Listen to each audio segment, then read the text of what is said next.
Hello, my distinguished students. You are once again welcome to our lesson series in Math 103, Mathematics for Management and Social Science 1.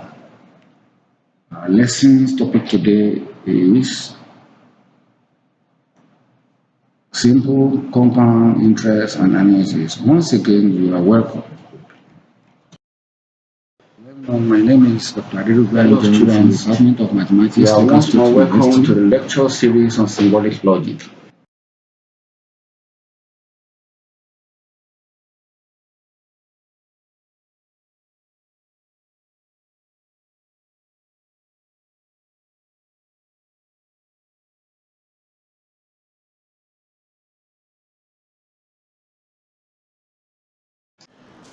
My distinguished students, you are once again welcome to our lesson series, Math 103, Mathematics for Management and Social Science 1. Today's lesson shall be on interest and annuity. These things shall be well explained to you as you go along in this lesson. Thank you. You are welcome. At the end of this lesson, you should be able to, 1, identify simple and compound interest, calculate simple and compound interest, identify annuities, and should be able to calculate annuities. When traders transact businesses, their aim is to gain out of the transaction. Financial transactions always involve 2 or more persons. One is the lender and the other is the borrower. The lender gains financially from the transaction, while the borrower gains from financially or derive pleasure from the transaction. This gain is called interest. There are 2 types of interest, simple and compound interest. Simple interest. Some common terms need to be defined before we proceed. 1, principal. This is the initial money borrowed or used in starting the business. 2, interest. This is the amount a lender charges on the money borrowed out or the gain obtained from a particular transaction. 3, period. This is the number of years or months or days for which the principal is borrowed. Amount. This is the total principal plus interest accrued over some agreed period of time. Rate of interest. This is the sum of money payable by the borrower for the unit use of the principal over a unit period of time. Suppose a lender lends a borrower a sum of money, say P, for some period of time, say N. The simple interest is given by the formula I, which represents interest, is equals to P times N times R divided by 100, where R is called the rate of interest in percentage. The amount accrued after N period of time is given by A sub N, which is equal to P plus I, where P is the principal, the initial amount borrowed. And when this is added, we obtain, when P and I are added from initial definition of I in the previous slide, we obtain the expression in 1.02. The initial principal can be obtained from the expression in 1.03. Example: a sum of money 15,000 was loaned to Mr. Kabiru S to start his business at the rate of 8% payable for 3.5 years.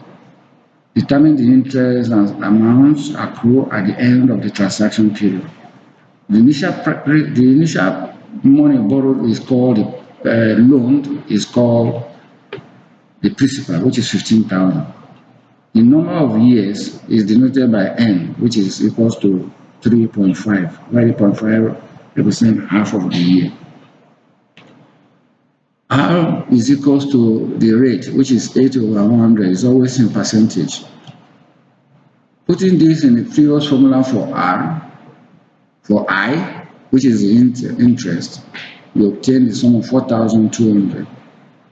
And the total amount accrued after the 3 years is the initial capital plus the interest, which will now give you 19,200 altogether. Compound interest. This is the interest obtained for several years of renewable transaction period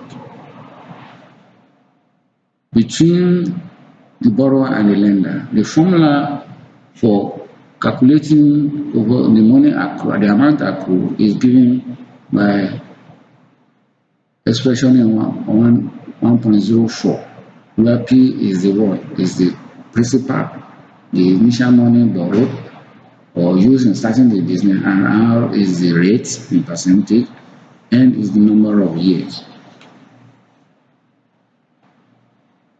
Furthermore, if interest is compounded half yearly, that is 6 months, you have the formula in 1.04 changes. R is now divided by 2, and N is now multiplied by 2. If it is compounded quarterly, which is 4 months, you have R is now divided by 4, and then it's multiplied by 2. If the interest is compounded monthly, you have R monthly, that means it will spread for 12 months in a year.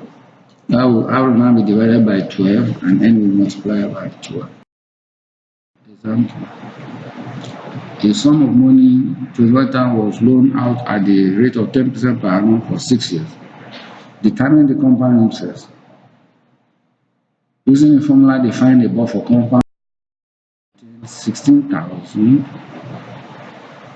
you obtain 16,202. Initially, this interest is obtained by calculating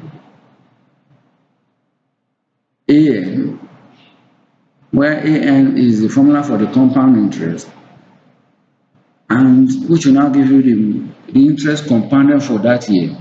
And you now subtract the principal, the money borrowed for starting the business, from the amount accrued for the number of years agreed upon, and that will now give you the compound interest. That is I equals AN minus P, and that leads to 16,202 naira.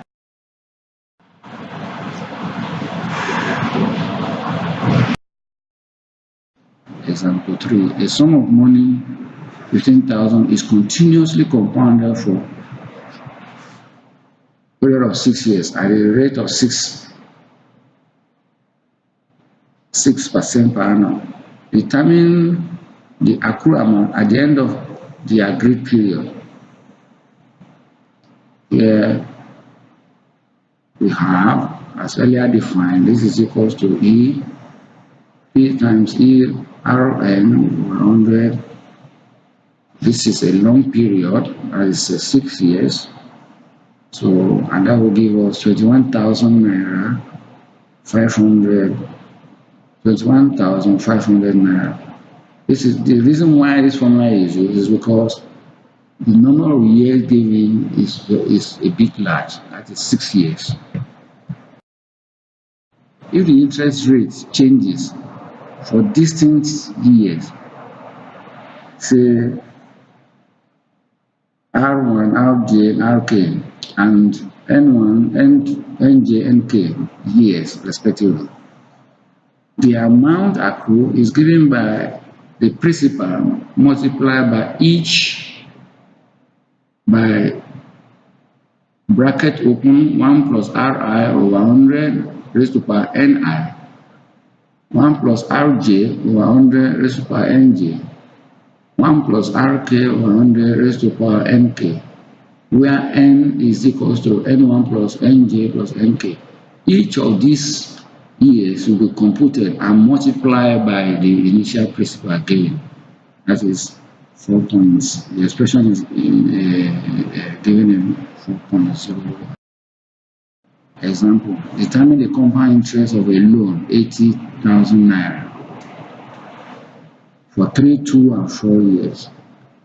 Consider at the change rate of 6, 5, and 8 using the above formula 4.01 for each of the years and for each of the rates respectively, and multiply by the initial capital borrowed. You have total sum to be what?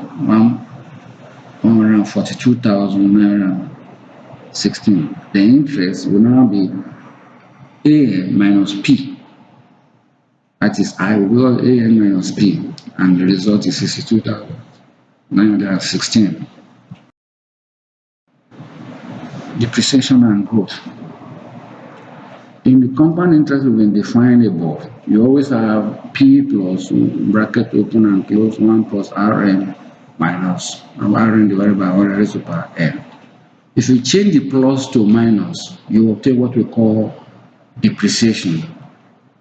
The plus indicates growth and the minus indicates what? Depreciation. This is given in expression 5.01. Here you have in expression 5.02, minus is replaced by plus, and that gives you growth. Example, if the population of Lagos State University grows at a rate of 5% every year, at what rate will the population double? Solution, if the population is to double, you have 2p equals p 1 plus, that is, this is growth now. This is growth now. That is why you have plus. You have 2p equals p, bracket open and close, 1 plus 5 divided by 100 raised to power n. You are looking for n. Now, that is the question, at what year? That means at what value of n will the population double? Using the logarithms as we earlier learned before, you have 14 years, 4 months. Example, a car depreciates. This is now depreciation. Here you have 5% of depreciation, and initial money borrowed to buy the car was 50,000 naira. So if you change your plus to minus and substitute into the formula given below for depreciation, the car will have depreciated to 31,512 naira. Activities. The following activities are meant for you for further understanding of this lesson, and you have to solve them and practice them. Various ways of calculating interest have been well displayed. These are interest rates. These are interest rates achievable using various formulas.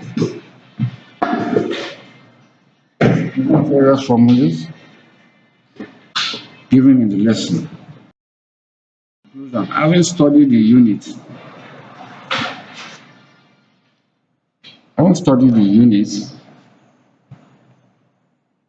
you must have a good grasp of various ways of calculating interest rates. There are some references for a better understanding of it. By the single students, I hope you really enjoy this lesson.